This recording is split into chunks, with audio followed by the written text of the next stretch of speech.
제가 우리 허 목사님의 편지를 받고 선교대에 와야 하나 말아야 되나 망설이다가 제가 응답하고 왔는데 정말 오기를 잘했습니다. 호선학교에 아멘 소리가 없는 거 보니까 잘못했다고 생각하는 거예요. 제가 오기를 정말 잘했습니다. 호선학교에 보니까 정말 풍성해요. 사랑이 풍성하고 찬양도 풍성하고 갈수록 더 풍성해져요. 또 식당도 풍성하고 갈수록 맛있고요. 여러 모양으로 정말 넘치는 하나님의 은혜에 정말 감사를 드립니다. 사람마다 다 기질이 다릅니다.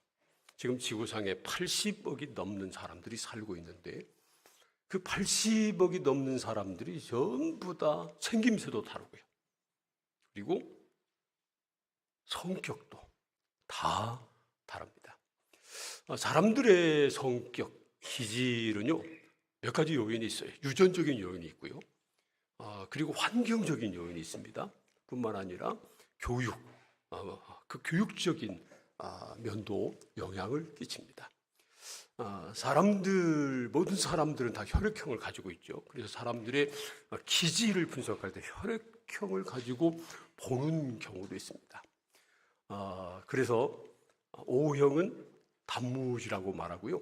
그리고 A형은 소세지라고 말하고 B형은 오이지라고 말하고 AB형은 지지지라고 말합니다. 그럼 무슨 말이냐면요, O형은 단순하고 무식하고 지랄 같다는 겁니다.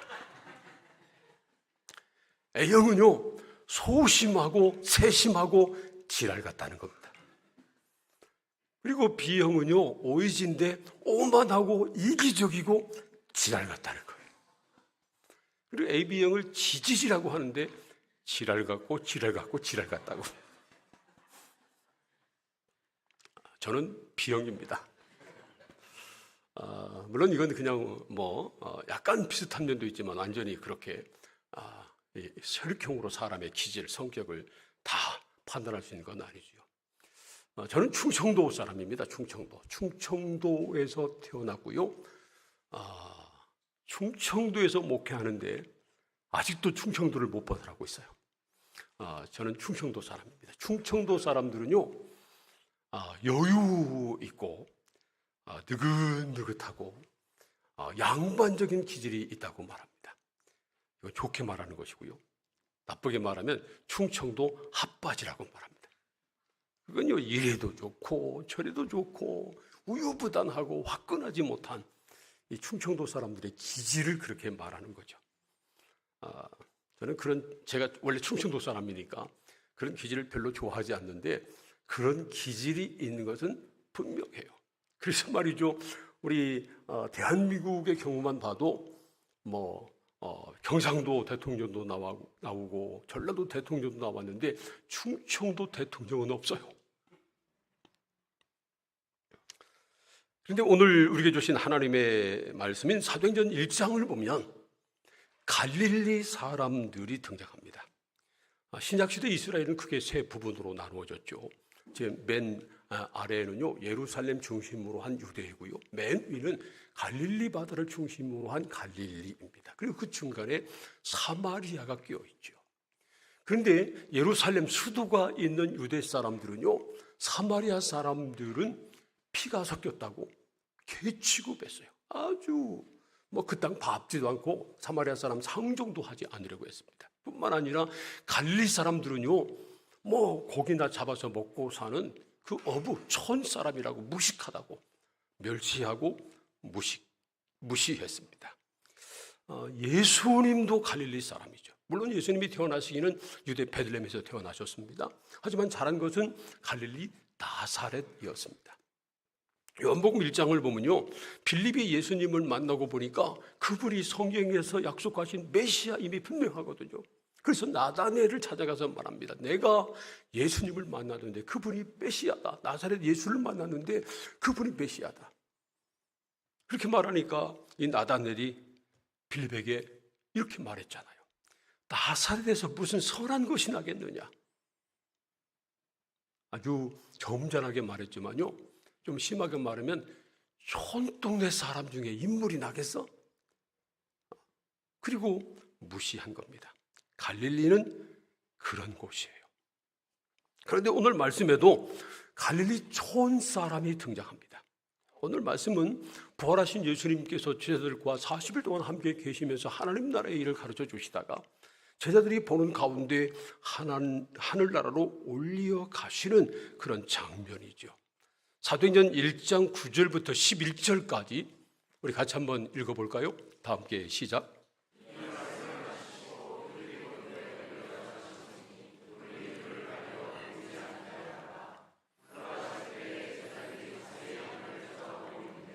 흰옷 입은 두 사람이 그들 곁에 서서 이르되 갈릴리 사람들아 어찌하여 서서 하늘을 쳐다보느냐.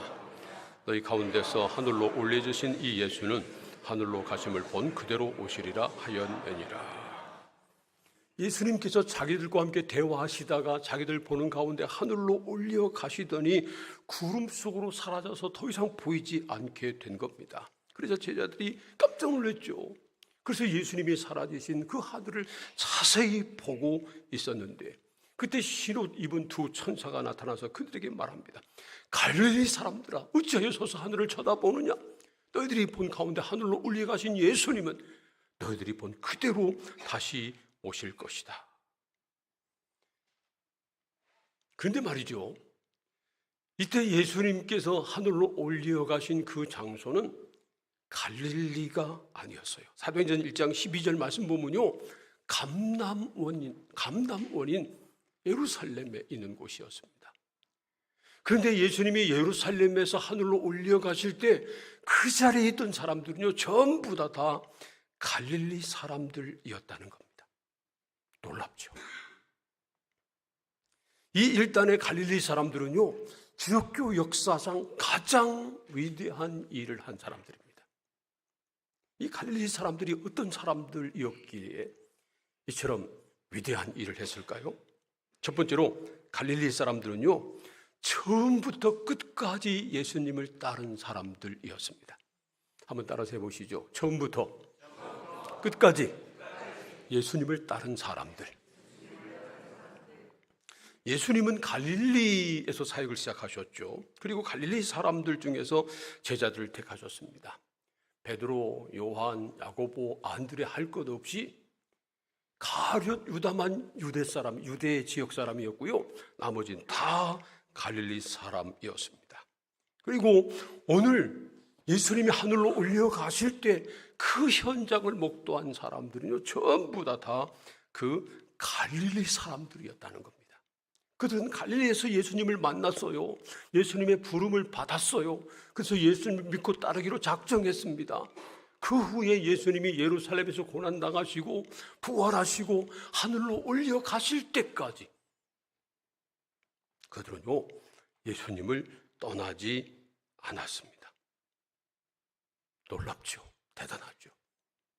사도행전 1장 말씀을 보면요 이 사람들이 예수님의 약속을 믿고 성령을 기다리며 기도합니다.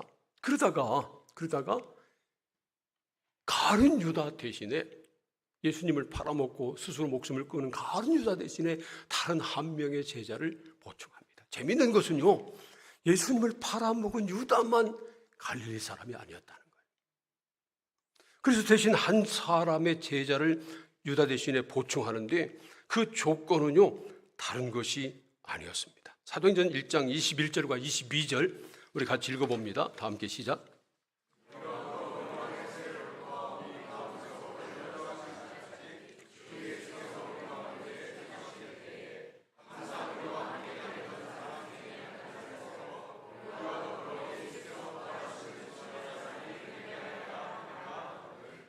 보세요.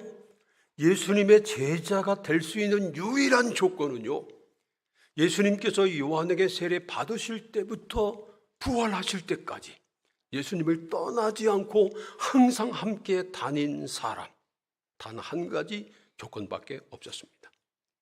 학식도 아니었어요. 재산도 아니었어요. 외모도 아니었고 가문도 아니었습니다. 오직 한 가지, 예수님께서 요한에게 세례 받으실 때부터 부활 승천하실 때까지 항상 한 번도 주님을 떠나지 않고 끝까지 함께 다니는 사람, 그것이 전부였어요. 우리 속담에 우물을 파도 한 우물을 파라라는 말이 있습니다. 한 우물을 파야 물이 나오지요. 조금 파보고 안 나오면 덮고, 조금 파보고 안 나오면 덮고, 그러면 평생 그냥 파다 마는 거예요. 한 우물을 파야 언젠가 물을 만나는 겁니다. 미국 인디언 가운데 말이죠, 옛날에는 비가 오지 않으면 인디언들이 기우제를 드렸잖아요. 근데 기우제를 드리기만 하면 비가 내리는 한 인디언 부족이 있었답니다. 그래서 다른 부족들이 부러워가지고 물어봤어요. 당신 부족은 어떤 비결이 있길래 기우제만 드리면 비가 옵니까? 물었더니 그 부족 우두머리가 대답하기를, 우리 부족은요 비가 내릴 때까지 기우제를 드립니다. 그러더래요. 다른 부족들은 기우제 한번 드리고 안 오면 포기하고 마는데 이 부족은요 비가 올 때까지 계속 기우제를 드리는 거예요. 그러니까 다른 부족들이 볼 때는 저 부족은 기우제만 드리면 비가 온다고 그렇게 여긴 겁니다. 무슨 일을 해도 쉽게 포기하지 않고 끈질기게 계속 노력하는 사람이 성공해요. 갈릴리 사람들이 바로 그런 사람들이었습니다. 갈릴리에서 예수님을 만난 이후로 예수님께서 예루살렘에서 하늘로 올려가실 그때까지 예수님을 떠나지 않고 끝까지 따른 갈릴리 사람들, 정말 위대하죠. 예수님께서 베드로를 비롯한 제자들을 처음 만났을 때 하신 말씀이 사실은요, 나를 따르라, 그 말씀이었습니다. 나를 따르라. 그리고 제자들에게 예수님이 하신 말씀이 아무든지 나를 따라오려거든 자기를 부인하고 자기 십자가를 지고 나를 따를 것입니다. 그렇게 말씀하신 것입니다. 그리고 예수님은 말씀하시기를, 쟁기를 잡고 뒤를 돌아보는 자는 하나님 나라에 합당하지 아니하다, 그렇게 말씀하셨어요. 이처럼 예수님은요, 제자들이 주님을 믿고 따르기로 작정했으면 끝까지 무슨 일이 있어도 뒤돌아서지 않고 뒤돌아보지 않고 끝까지 주님과 동행하기를 원하셨다는 겁니다. 갈릴리 사람들이 그런 사람들이에요. 사랑하는 호선학교의 성도 여러분, 끝까지 주님을 따르기를 축복합니다. 힘들고 어렵다고 누가 뭐라고 한다고 유혹한다고 뒤돌아서지 마시고요, 끝까지 주님을 따르시기를 축복합니다. 물론 그게 쉽지 않아요. 제자들은 쉬웠겠어요? 제자들은 주님을 따를 때 배와 그물을 버리고 주님을 따랐습니다. 배와 그물을 버렸다고 하는 것은요, 그들의 생업을 포기했다는 거예요. 그러므로 경제적으로 고통도 받았겠죠.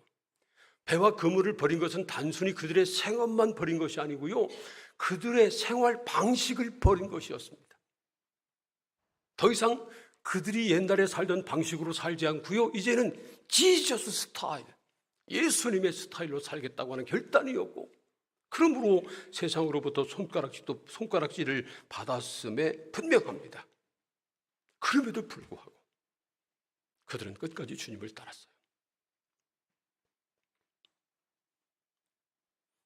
베드로에게 예수님께서 나를 따르라 라는 말씀을 3번이나 하셨어요. 맨 처음 갈릴리에서 베드로를 처음 만났을 때 나를 따르라 말씀하셨죠. 그리고 나서요, 예수님께서 십자가 지실 때 겟세마네 동산에서 기도하셨잖아요. 그때 베드로, 요한, 야고보만 특별히 데리고 함께 갔는데 예수님께서 기도하고 와서 봤더니 잠만 자고 있어요. 그것도 몇 번 그랬죠? 몇 번 그랬어요? 3번. 그리고 마지막 예수님께서 잠자는 베드로를 깨우시면서 말씀하십니다. 일어나라, 함께 가자. 제가 예수님이었다면요, 베드로 엉덩이를 걷어찼을 것 같아요. 야, 이놈아, 집에 가. 너 같은 게 무슨 내 제자라고. 그런데 예수님은 잠만 자고 있는 베드로를 향해서 말씀하시기를 일어나라 함께 가자 그렇게 말씀하십니다. 그런데 요한복음 21장을 보면요, 이 베드로가 갈릴리 바다로 다시 돌아가요. 그리고 그물을 던지고 있습니다. 그때 주님께서 만나주시고 그를 찾아가서 만나주시고 고기를 구워서 먹여주시고 그리고 또 말씀하십니다. 나를 따르라. 네가 젊어서는 네 마음대로 다녔지만 늙어서는 양팔을 벌리리니 다른 사람이 내 허리에 띠를 띄우고 너를 이끌어 갈 것이다. 나를 따르라. 여기서 우리가 깨달을 수 있는 것은요, 사실은 베드로를 비롯한 제자들이 주님을 따르는 것이 아니고요, 주님께서 제자들을 포기하지 않으셨다는 겁니다. 주님께서 그들을 버리지 않으셨다는 겁니다. 주님께서 그들을 포기하지 않으셨다는 겁니다. 여러분 생각해 보세요. 예수님께서 포기하지 않으시는데 왜 우리가 포기해요? 여러분, 예수님께서 절대로 우리를 포기하지 않으시는 것을 믿으시기를 바랍니다. 때로 우리가 넘어져도, 때로는 실수해도, 세상에서 우리가 죄에 빠질 때가 있어도 주님은 그래도 여전히 우리를 사랑하시고 우리를 기다리시고 우리를 일으키시고 우리를 부르시고 우리가 다시 일어나 주님 앞에 나가기를 원하십니다. 우리가 달리기를 할 때 말이죠, 넘어질 수도 있어요. 지치면 주저앉을 수도 있어요. 그러나 쉬지 않고 다시 일어나면 됩니다. 다시 일어나서 달려가면 됩니다. 여러분, 무슨 일이 있어도 포기하지 말고 끝까지 주님을 따르는, 주님 앞에 서는 그날까지 끝까지 주님을 따르는 갈릴리 사람들 다 되시기를 축복합니다. 두 번째로 갈릴리 사람들은요, 최초로 성령을 받은 사람들입니다. 어떤 사람들이라고요? 최초로 성령을 받은 사람들입니다. 사도행전 1장 8절 말씀 보면 예수님께서 오직 너희에게 성령이 임하시면 너희가 권능을 받고 예루살렘과 온 유대와 사마리아 땅끝까지 이르러 증인이 될 것이다.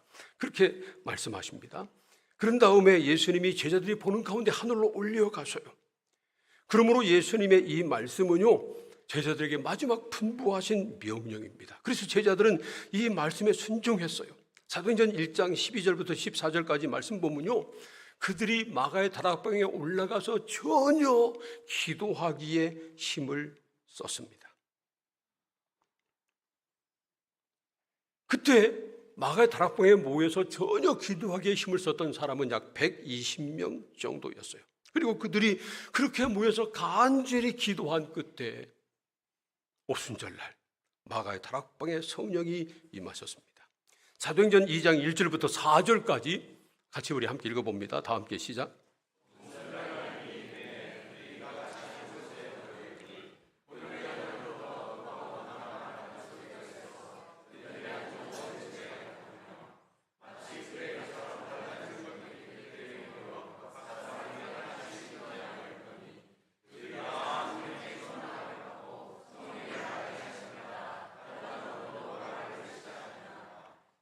오순절날 약속하신 성령이 강한 바람소리와 함께 풀의 혀 모양으로 모든 사람, 그곳에 모인 모든 사람 위에 임하셨습니다. 그러자 그들이 다 성령의 충만함을 받고요, 성령이 말하게 하심에 따라 다른 언어를 말하기 시작했습니다. 그래서 그 예루살렘 사람들이 다 놀라서 옵니다. 그때 7절 말씀 보면요, 그때 놀란 예루살렘 사람들이 한 말이 이 사람들이 갈릴리 사람 아니냐, 그런데 어떻게 다른 언어를 말하냐 하고 놀랍니다. 그러니까 처음 마가의 다락방에서 성령 충만함을 받은 사람들은요, 다 갈릴리 사람들이었다는 겁니다. 오순절날 마가의 다락방에 있던 사람들에게 성령이 임하셨는데, 오순절날은요 원래 모세가 시내산에 올라가 율법을 받은 것을 기념하는 날입니다. 그러니까 출애굽한 다음에 이스라엘이 형성된 것을 기념하는 날인데, 그런데 오순절날 마가의 다락방에서 새로운 성령이 임하셨습니다. 새로운 이스라엘 교회 공동체의 탄생을 알리는 거죠. 하나님의 타이밍은 오묘하죠. 기가 막힙니다. 그리고 사도행전 2장 41절을 보면요, 그 결과로 예수 그리스도를 주로 믿고 예루살렘 교회 성도가 된 사람의 수가 3,000명이나 됐습니다. 그렇게 예루살렘 교회가 시작이 된 거죠.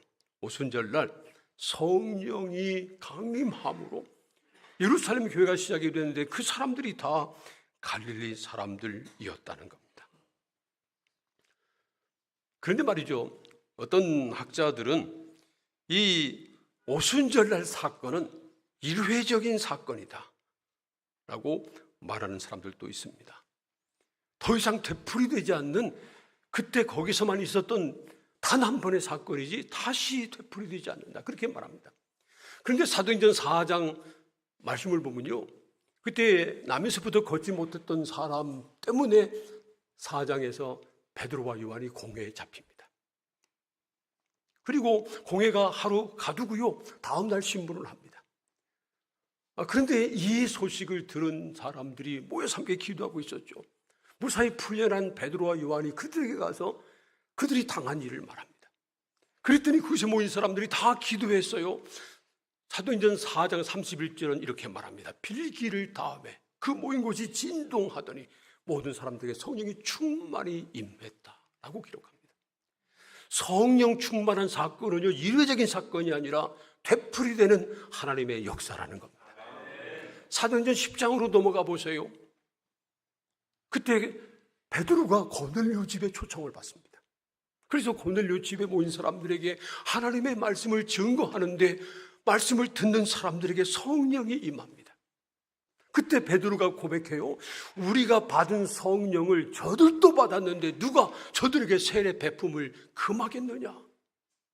이때 분명하게 베드로는요, 자기들이 오순절날 받은 성령을 고넬료 집에 모이는 이방인들도 다 받았다는 겁니다. 할렐루야. 이처럼 성령의 충만한 역사는요, 오순절날 마가의 다락방에서 한 번 있었던 사건이 아니라 계속 되풀이되는 하나님의 은혜입니다. 그래서 에베소서 5장 18절에서는 술 취하지 말라, 이는 방탕한 것이니 오직 성령으로 충만함을 받으라 말씀하신 겁니다. 그렇기 때문에 저와 여러분이 우리의 죄를 예수의 이름으로 깨끗하게 사함받고 정결한 심령으로 성령을 사모하며 간절히 기도하며 오늘 이 시간에도 우리에게 성령을 충만히 부어주실 것을 믿습니다. 갈릴리 사람들은 최초로 성령 받은 사람이고요, 성령에 매여 산 사람이고요, 성령의 능력으로 예수를 증거한 예수님의 증인이었습니다. 사랑하는 호선학교의 성도 여러분, 성령을 최초로 받고 성령에게 붙잡혀서 성령의 능력으로 사명 감당한 갈릴리 사람들처럼 성령의 사람들 다 되시기를 주님의 이름으로 축복합니다. 마지막 세 번째로 갈릴리 사람들은요, 다시 오실 예수님을 기다리며 살았습니다. 어떤 사람들이라고요? 다시 오실 예수님을 기다리며 산 사람들이었습니다. 예수님께서 갈릴리 사람들과 말씀을 나누시다가 갑자기 하늘로 올려가셨습니다. 그 순간 갈릴리 사람들은요, 깜짝 놀라서 하늘을 쳐다보고 있었어요. 성경을 보면 자세히 쳐다보고 있었다고 말합니다. 정말 주님께서 어떻게 된 건가? 어디로 가신 건가? 왜 안 보이는가? 자세히 쳐다보고 있었던 겁니다. 그때 두 천사가 나타나서 이렇게 말하죠. 사도행전 1장 11절 우리 함께 읽겠습니다. 다 함께 시작. 사도행전 1장 11절 시작.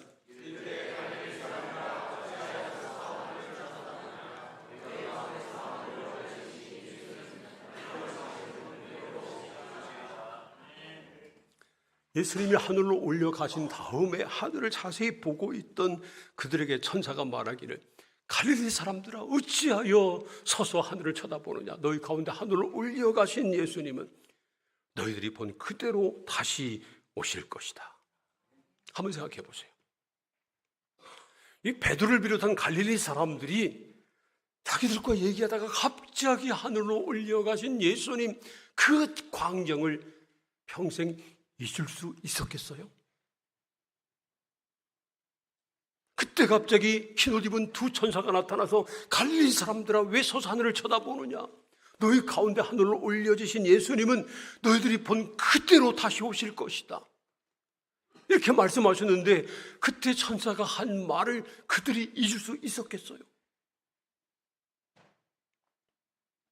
그들은 평생 주님께서 하늘로 올려가시던 그 장면을 잊지 못하고 생생하게 기억했을 겁니다. 뿐만 아니라 두 천사가 나타나서 예수님은 너희들이 본 그대로 다시 오실 것이다 약속하신 그 말씀을 절대 잊을 수 없었을 것입니다. 그래서 말이죠, 그들은 다시 오실 주님을 기다리며 살았어요.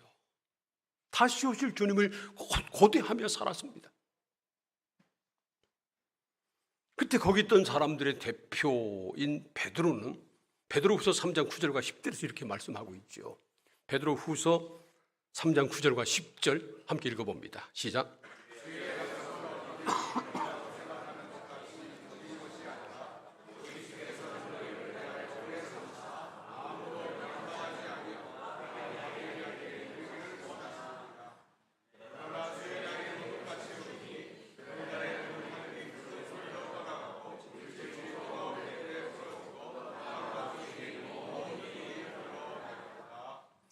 여기 9절에서 말씀하시는 주의 약속은요, 다시 오신다고 하는 약속입니다.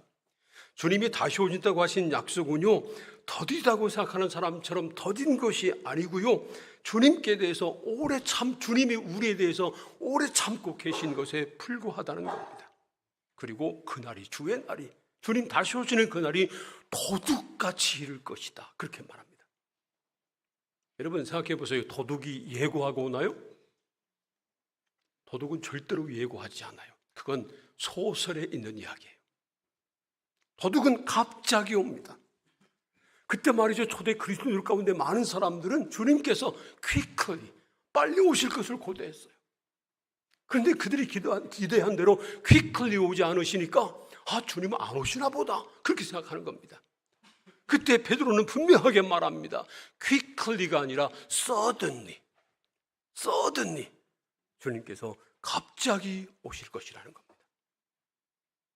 그러므로 단정한 신부로 주님 오실 날을 기다리며 이 세상에서 사명을 감당하며 살아야 한다는 겁니다. 여러분, 저와 여러분은 예수님의 신부가 된 것을 믿습니다. 예수님은 우리의 신랑 되십니다. 신랑 예수님께서 다시 오실 것입니다. 그날 주님을 만나뵈면 얼마나 좋을까요? 지금 우리가 주님을 생각만 해도 좋은데 그날 주님 얼굴 배우면 얼마나 좋을까요? 상상할 수가 없죠. 그래서 우리는요, 다시 오실 주님을 기다리며 성결한 신부로, 순결한 신부로 이 세상을 살아가야 하는 것입니다. 분명한 것은요, 천국이 있고요, 우리 주님께서 다시 오셔서 우리를 주님의 예배하신 천국으로 인도하실 것입니다. 천국이 얼마나 좋은지 아세요? 지금부터 한 거의 30년 가까이 됐습니다만은 그때 한 권사님이 남편이 약사였어요. 그 옛날에는 그때는 약사가 돈 엄청 많이 벌 때입니다. 큰 부자였죠. 근데 이 권사님이 암에 걸렸어요. 암. 그래서 병원에 계신데 제가 신방을 갔죠. 그랬더니 저보고 그러더라고요. 목사님, 저 좀 살려주세요. 아니, 목사가 어떻게 살려요? 살리면 하나님이 살려주시는 거지. 그러면서 저한테 하는 말이, 저 아직 제주도도 못 가봤어요, 그러는 겁니다. 그때는요, 뭐 외국 여행은 그만두고 제주도도 못 가본 사람들이 수탈 때였거든요. 그래서 돈은 많은데 죽기 억울하다는 거죠. 제주도도 아직 못 가봤는데. 그래서 제가 그랬어요. 권사님, 제주도보다 천국이 훨씬 더 좋아요. 속으로 그랬다고요, 속으로. 여러분, 천국이 얼마나 좋은지 아세요? 얼마나 좋으면 천국 간 사람 가운데 한 사람도 되돌아오는 사람이 없겠어요? 천국은 너무 좋아요.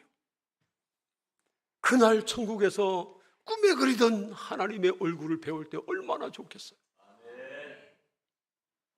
그런데 여러분, 천국이 그렇게 좋고 이 세상이 얼마나 살기 힘들어요. 그런데 우리가 예수 믿으면 빨리 천국으로 데려가셔야지, 이 험하고 악한 세상 그냥 우리를 이곳에 놔두시는 이유가 뭘까요? 그건요, 두 가지 이유가 있어요. 아직 우리가 주님 맞을 준비가 안 된 겁니다. 순결한 신부가 되라는 겁니다. 주님 오실 때까지 그 기간 동안 순결한 신부가 되는 준비 기간이에요. 또 한 가지는요, 그때까지 사명을 감당하라는 겁니다. 그날까지 사명을 감당하라는 겁니다. 그날까지 내 개인에게 주신 사명, 가정을 통해 주신 사명, 특별히 교회를 통해서 주신 사명 잘 감당하라는 겁니다. 저는 이번에 이 호산나교회, 몬트리올 호산나교회가 사명 감당하는 모습을 보고요, 놀랐어요. 우리 교회는 호산나교회보다 큰 교회지만 이렇게 열심히 이 사명을 감당하지는 못할 것 같은 생각이 들었어요. 제가 이 호산나교회가 이번에 선교대회를 하는 모습을 보고요, 연합회 차원에서 하려고 하다가 호산나교회가 단독으로 하게 됐잖아요. 그래서 제가 그런 생각을 했어요. 아마 다른 교회 목사님들은 시기할 것이고 다른 교회 성도들은 부러워할 것이고 호산나교회 성도들은 기뻐할 것이다. 우리 하나님은 얼마나 더 기뻐하시겠어요? 목사님만 아멘 하시네. 하나님께서 얼마나 기뻐하시겠어요? 저는요, 이런 허 목사님의 열정과 우리 성도들의 헌신, 이런 일을 보면서 호산나교회가 앞으로 더 크고 놀랍게 부흥할 것이라고 하는 확신이 생겼습니다.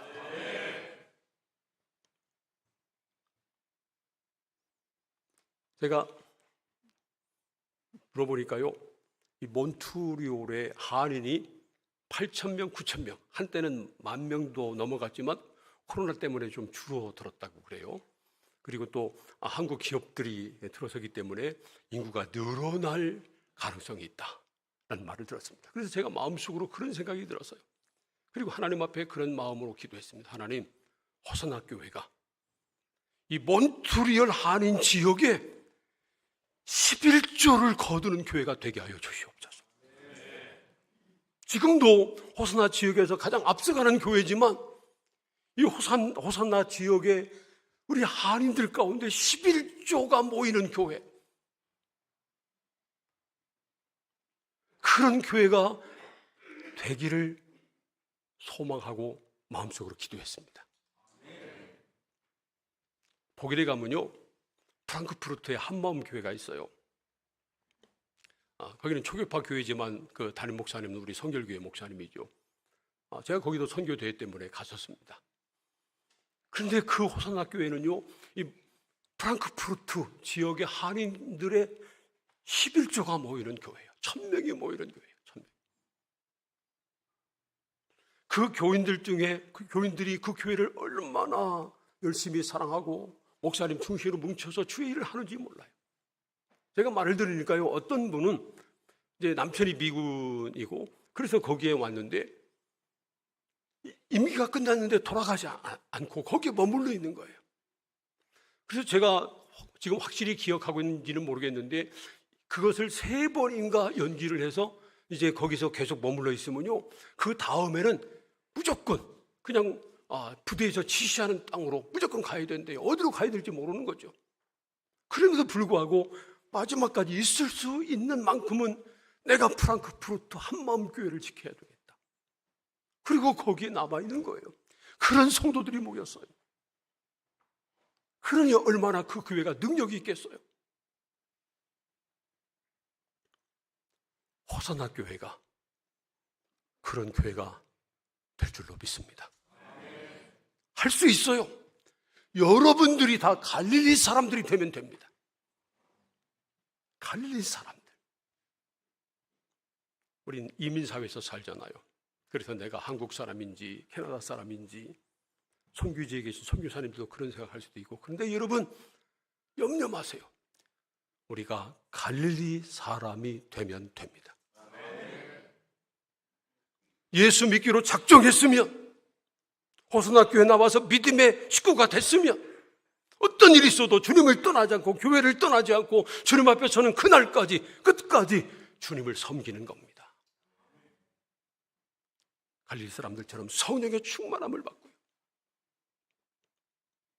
성령에 배어 살고 성령의 인도하심에 순종하고, 그리고 다시 오실 주님을 기다리며 주님 오실 때까지 순결한 신부로 살고 주께서 맡기신 사명을 끝까지 감당하는 겁니다. 그러면 우리가 주님을 기쁘게 만나게 될 것이고요, 주님 주시는 의의 멸관을 받아쓰게 될 것입니다. 우리 함께